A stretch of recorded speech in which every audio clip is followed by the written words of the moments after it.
Kan long kas ngisa kan mau. Ya bun gi kena school bashim science but commerce saga class 12. Namar menta kas ngi tarik ujemang. Kila yo kait yo so jong ka jing tre shitom jong ki. Hooj ka klam COVID-19 kalapan wit ya ka jing pule jong ki menta la arsnem.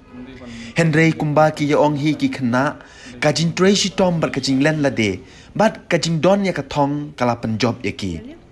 Kat kum ka resol balapan mi dak office jong ka embos na ka hajar khandai spa prapawe ngut ki bato exam ha ka science hajar chispa lai pusan ngut ki la pas bha bat ha ka commerce hajar sau pun ngut ki la tho bat shi hajar nyospa khar ngut ki la pas mentau snem ha ka top position banengkong bat baar jong ka commerce layo dak ki samla khasi Bat ngidon hang ne I samla Ria Karpran I bapule ha St. Anthony's Higher Secondary School.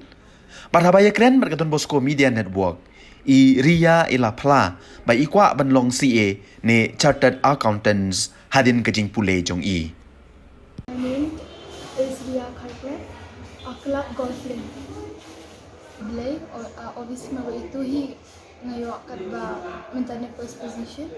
Secondly I could play email but ilo inspiration ay nga panle bha ide bat baba jongaru itu inspire man ko por nga panle bha influence nga bha pule bha I got to pressure to inspiration ba pide banle bha thirdly teachers ye principal itu hard work itu hi nga man chakman teachers man ko pan help I help kim ju ong la ba mentam dan ko man ko nga pan help I first banget yang teachers you and kat badi di hard work but determination tang the hard work punya hard work trust in God be passionate to God and let you pandemic ni jinjari my 2-3 months and classes down ada class 11 ni na pandemic तो इससे jinjar pada katui gade ba teachers ki help hai ni papule dengan audio video notes ki provide balo